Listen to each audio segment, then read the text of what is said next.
And thank you to all participants. Integrity, we're now resuming operational audio comm.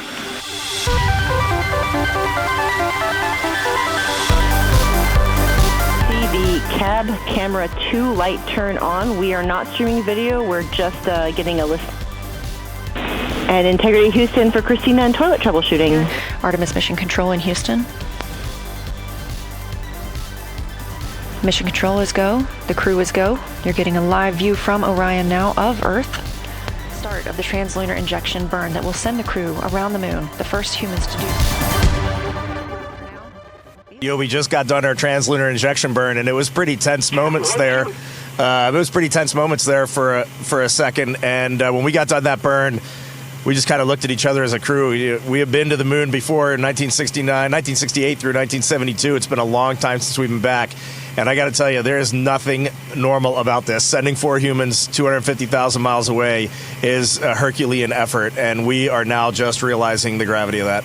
There was a moment about an hour ago where Mission Control Houston reoriented our spacecraft as the sun was setting behind the Earth. And I don't know what we all expected to see in that moment, but you could see the entire globe from pole to pole. You could see Africa, Europe, and if you looked really close, you could see the northern lights. It was the most spectacular moment, and it paused all 4 of us in our tracks.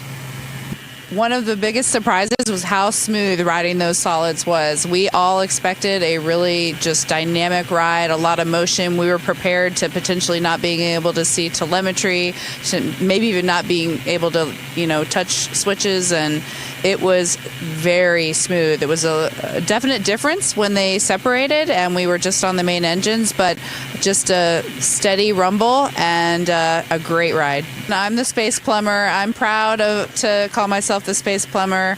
I like to say that it is probably the most important piece of equipment on board. So we were all breathing a sigh of relief when it turned out to be just fine. It was just an issue, I think, of sitting for a long time and needing a little time to warm up, a priming issue.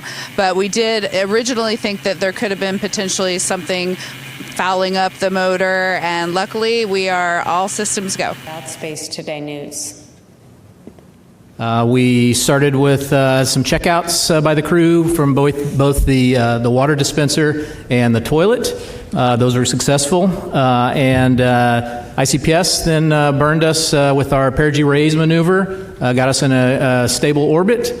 We did have a brief comm outage that was due to a ground issue that we have now rectified, and we understand that's not going to be a problem henceforth. With Artemis II's successful 5-minute and 50-second translunar injection burn this evening, our 4 crew members, NASA astronauts Reed Wiseman, Victor Glover, Christina Koch, and Canadian astronaut Jeremy Hansen, are now on their trajectory toward the moon. The burn was executed by our flight operations team here in Houston, and it was flawless. The burn was the last major firing of this mission. From this point forward, the laws of orbital mechanics are going to carry our crew to the moon, around the far side, and back to Earth. Our crew is healthy, and our spacecraft is performing really well. We had, I would say, really great opportunity to just understand our overall performance across all these subsystems and making sure that we're ready to commit the crew to a safe journey to the moon and back. And we demonstrated that over the last 24 hours. We were able to, as Lori said, have a mission management team review of that and determined that we were go for TLI. And I'm just really happy that we're headed to the moon. There was a little bit of online chatter about the